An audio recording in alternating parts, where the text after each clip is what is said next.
The air in Aurelia was a carefully curated symphony of hushed reverence and the distant, silver clink of cutlery.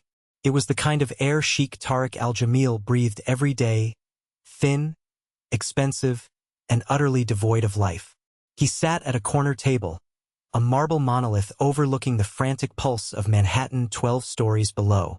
The city was a glittering abstraction, a map of assets and opportunities. Before him, two men in impeccably tailored suits spoke of leveraged buyouts and hostile takeovers, their words weaving a net of numbers that could trap nations. Tariq nodded at the appropriate intervals, his mind a cold, precise engine calculating risk and reward. His white thobe was a stark anomaly in the sea of dark wool, a symbol of a power so immense it required no conformity. Yet, beneath the crisp gutra, his eyes held a profound, glacial emptiness.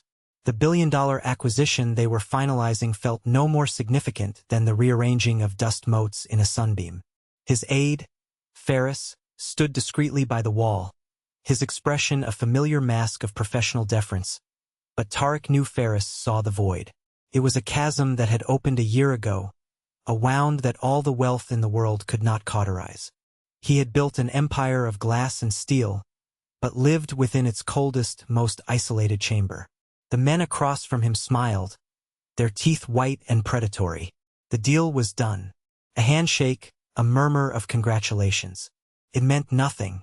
He felt a familiar hollowness expand in his chest, a vacuum that threatened to consume the very air he breathed.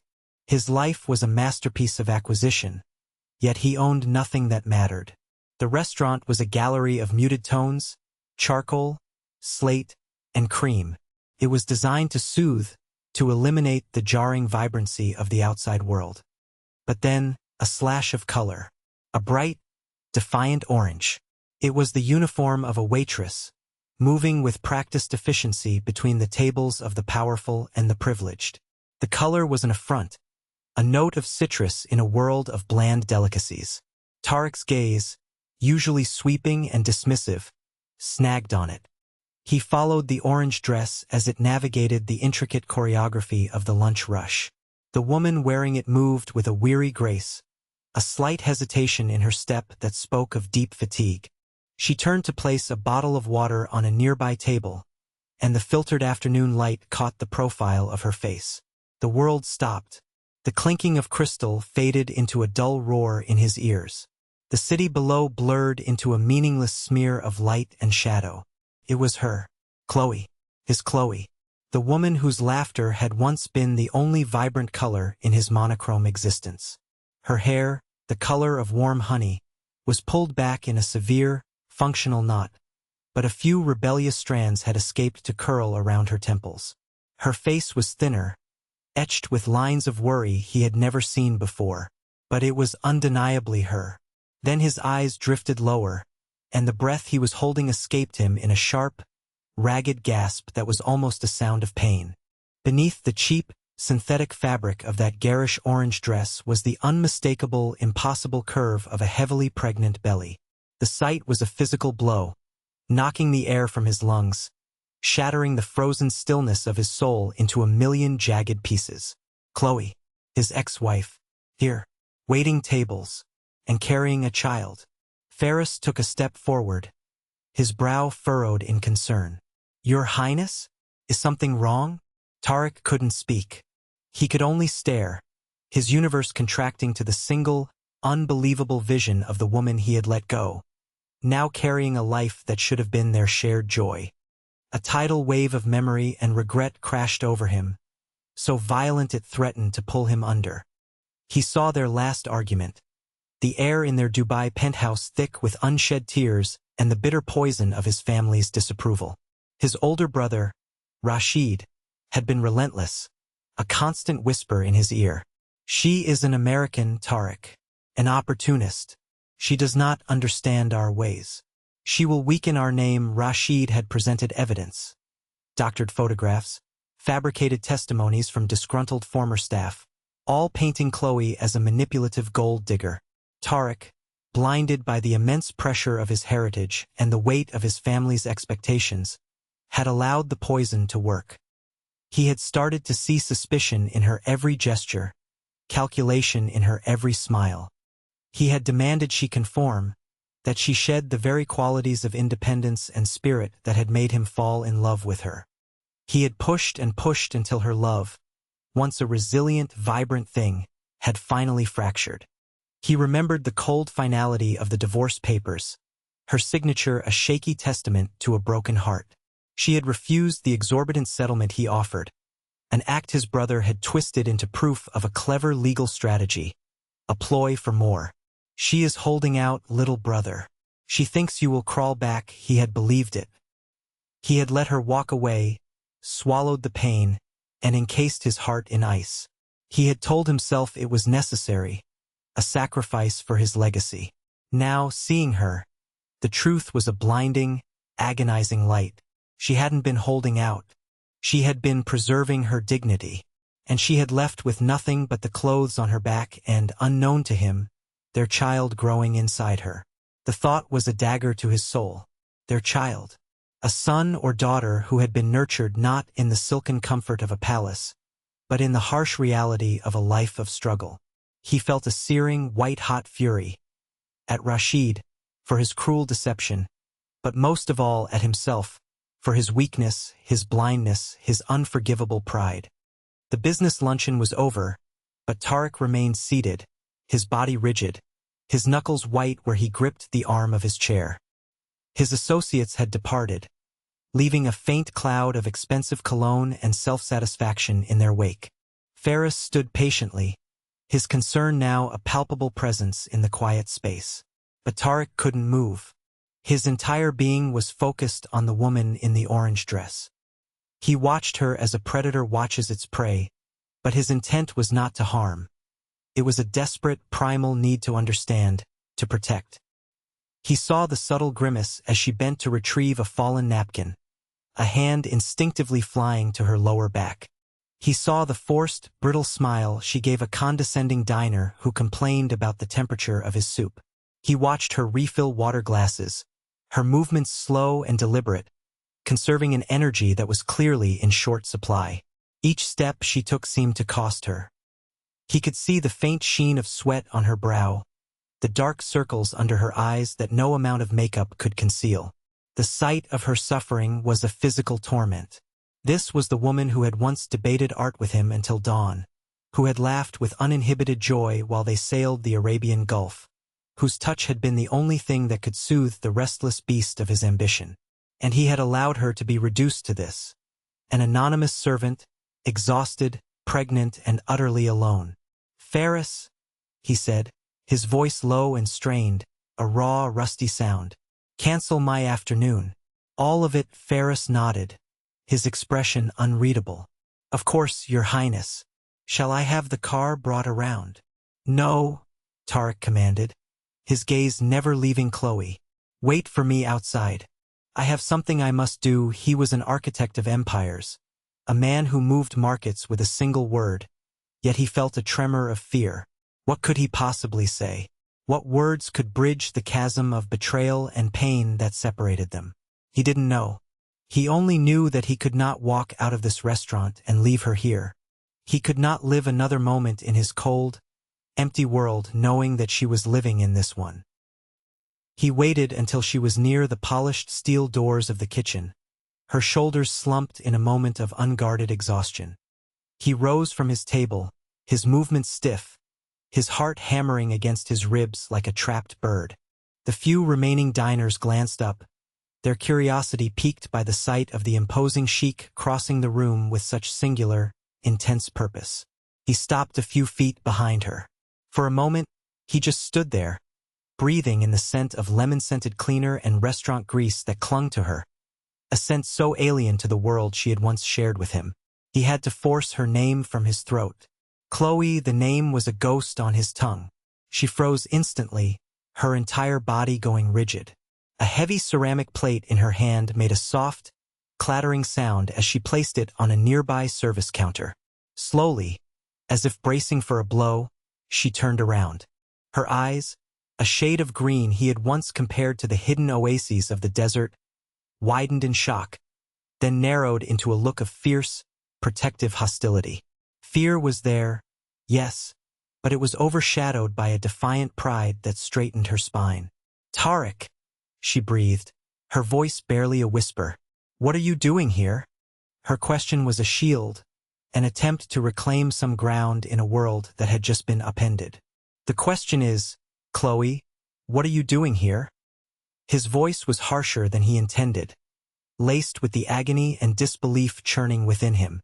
He gestured vaguely at the restaurant, at her uniform, at the entire impossible scene. "Like this." Her chin lifted. "I'm working. It's what people do when they don't have a trust fund to live off." The words were sharp, meant to wound, and they found their mark. He flinched. "The settlement. I made sure you were provided for." She gave a short, bitter laugh that held no humor. "I didn't want your money, Tariq. I never did. I sent it back." He stared at her, the pieces of his brother's deception clicking into place with sickening clarity. Rashid had told him she'd cashed the check the very day it cleared. Another lie. "I never received it," he said hollowly. He took a step closer, his eyes dropping to her belly. He couldn't avoid it any longer. "Chloe, the child." Her hand flew to her stomach, a gesture both protective and defiant. Her face became a mask of stone. "That is none of your concern." "None of my concern?" The words erupted from him, a torrent of a year's worth of suppressed pain and a moment's worth of shattering revelation. "You are pregnant, working in a place like this, and you say it is none of my concern?" The low, intense timbre of their argument began to draw subtle glances from the kitchen staff. "You made it clear I was no longer your concern when you had your lawyers deliver those papers." She shot back, her voice trembling with the effort of keeping it low. "You believed every lie your family told about me. You threw me away, Tariq." "I was a fool," he admitted, the words tasting like ash in his mouth. "I was a blind, arrogant fool. My brother—" "I don't care about your brother," she hissed, her eyes flashing with green fire. "I only cared about you, and you didn't trust me. You didn't fight for me." He saw the truth of her words, and it was a devastating blow. He had commanded armies of lawyers and financiers, but he had failed to fight for the one person who mattered. "Is the baby mine, Chloe?" he asked, his voice raw with a desperate need to know. She looked away, her jaw tight. Her silence was more painful than any denial. It was an accusation. It told him he had forfeited the right to even ask the question. As the emotional weight in the small space became unbearable, she suddenly cried out, a sharp, piercing gasp of pain. Her body arched, and she pressed her hands hard against her belly. Her face, already pale with exhaustion, went completely white. "Chloe!" He lunged forward, grabbing her arm to steady her as her knees buckled. "What is it? What's wrong?" She couldn't speak, only moaned. Her eyes screwed shut against a wave of agony. Another spasm seized her, more powerful than the first. It was then that he looked down and saw the dark patch spreading on the floor at her feet. Her water had broken. The curated tranquility of Aurelia shattered. A manager, a slick man with panicked eyes, rushed over, sputtering questions and apologies. Diners turned to stare, their forks suspended mid-air, their hushed conversations replaced by murmurs of alarm. For Tariq, the world narrowed to a single point of focus: Chloe. The corporate titan, the cold strategist, vanished. In his place was a man driven by a singular primal instinct. "Call an ambulance. Now!" he roared, his voice echoing with an authority that cut through the chaos. He ignored the manager's fumbling attempts to control the situation and gently guided Chloe away from the prying eyes, toward a small, private alcove near the entrance. Her breathing was coming in ragged, panicked pants. "It's too soon," she gasped, her fingers digging into his arm. "It's not time yet. It's all right," he soothed, his voice a low, steady anchor in the storm of her pain and fear. "I am here. I will not leave you. Just breathe with me, Chloe." "Breathe," he knelt before her, his pristine white thobe brushing against the grimy floor without a second thought. He looked into her eyes, trying to pour all of his strength, all of his regret, all of his desperate, resurrected love into his gaze. He could feel the tremors that racked her body. He was powerless against her pain, and the feeling of utter helplessness was a new and terrifying kind of agony. Ferris appeared at his side, his phone pressed to his ear. "Your Highness, the traffic is at a standstill. Parade. They say the ambulance could be 20 minutes. Maybe more." A cold dread washed over Tarek. 20 minutes was an eternity. Chloe cried out again, a long, keening sound of pure agony that tore at his heart. He held her tighter, whispering promises, apologies, anything to keep her tethered to him. The world of billion-dollar deals and geopolitical strategy felt like a foolish dream. This was reality. This raw, terrifying, beautiful moment. This was life in its most elemental form, and he had almost missed it entirely. He had traded this for balance sheets and stock prices, and the thought was the most profound failure of his life. Just as the panic threatened to overwhelm them both, a calm voice cut through the noise. "I'm a doctor. Let me see her." A woman in a smart business suit pushed through the small crowd of onlookers. She knelt beside them, her presence radiating a quiet competence that immediately lowered the temperature of the room. "I'm Dr. Albright." "What's your name?" "Chloe," she managed to say between contractions. The doctor performed a swift, gentle examination. Her expression grew serious. "The baby's coming, and it's coming now. We can't wait for the ambulance." The manager wrung his hands. "Here? In the restaurant? Do you have a better option?" Dr. Albright snapped, her focus entirely on Chloe. "We need clean towels and hot water." Now the staff, galvanized into action, scurried to obey. Tarek never let go of Chloe's hand.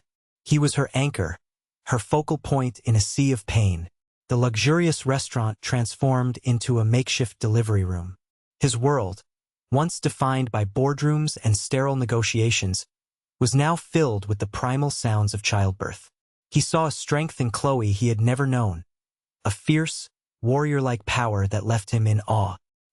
He whispered to her during the lulls, his voice thick with unshed tears. "I am so sorry, Chloe. I was wrong. I let my pride, my family, I let it all blind me. Rashid lied about everything. He intercepted your letters. He told me you wanted more money. I was weak and I believed him. Forgive me." Through the haze of her pain, her eyes met his, and he saw a flicker of understanding, a softening of the hard shield she had worn for so long. The doctor gave instructions, her voice calm and steady. "One more push, Chloe. You can do it. The baby's almost here." With a final, monumental effort, a cry of exertion that seemed to rip from her very soul, it was over. The air was suddenly filled with a new sound, a sound more precious than any currency, more powerful than any decree. The thin, reedy, miraculous cry of a newborn baby. "It's a boy," Dr. Albright announced, her voice warm with relief and triumph. "You have a beautiful baby boy."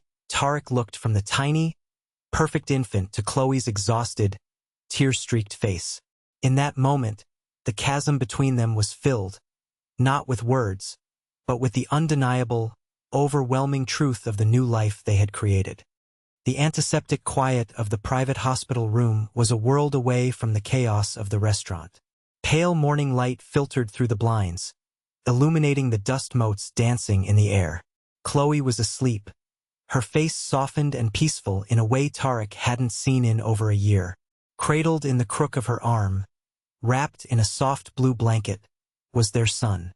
Tarek sat in a chair by the bed, having refused to leave her side. He hadn't slept. He had simply watched them, this small, perfect family that he had almost lost forever. The multi-billion-dollar acquisition he had finalized just yesterday was a distant, meaningless echo. It was a transaction of paper and promises.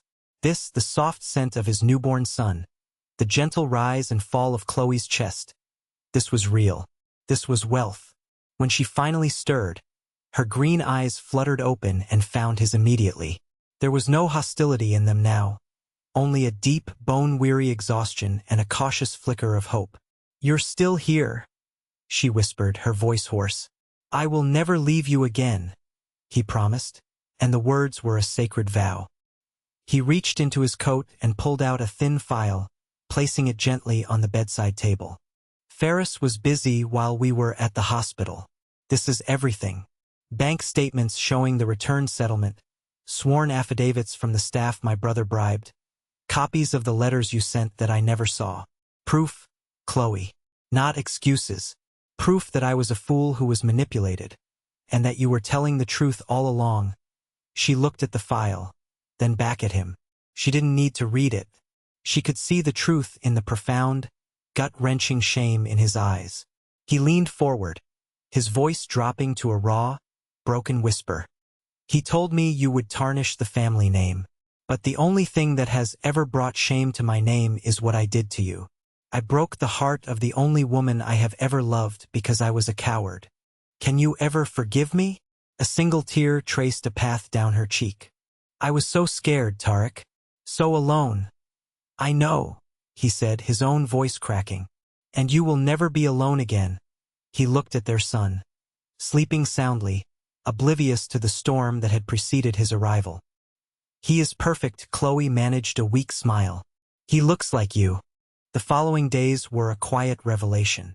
Tarek canceled his entire schedule, delegating the running of his global empire to a stunned board of directors. His only business was here, in this quiet hospital room. He learned the simple, profound rituals of fatherhood.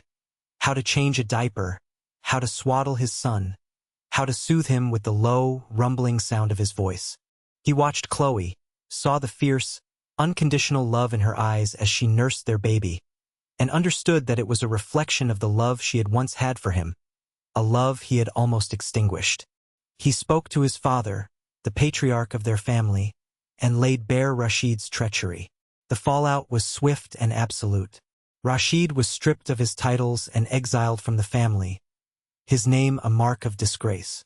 Tarek felt no triumph in his brother's downfall, only a deep sadness for the poison that had been allowed to fester for so long. One afternoon, as Chloe was gazing down at their son, he knelt beside her bed. I don't want to go back to the way things were, Chloe, he said softly. The palaces, the galas, the endless performance. It was all hollow. It's not a life. It's a cage. He took her hand, his touch gentle, tentative. I don't want to offer you that cage again. I want to build a home with you, a real one, somewhere quiet, somewhere our son can run in the grass and we can watch the sunset without an audience. I am asking you not as a sheikh, but as a man who loves you, who failed you, and who wants to spend the rest of his life making it right. Will you let me? She looked from his earnest, pleading face to the sleeping infant in her arms. The life he described was the one she had always dreamed of, a life she thought had been lost to her forever. She saw not the billionaire Sheikh, but the man he had been when they first met, the man who was more fascinated by her art history books than his own stock portfolio. Yes, Tarek, she whispered, her voice thick with emotion. Yes, the word was a bomb, a promise, a new beginning. It was the closing of a chapter of cold, empty wealth and the opening of one filled with a richness he was only just beginning to understand. His empire of glass and steel could crumble to dust for all he cared. He had found his real treasure.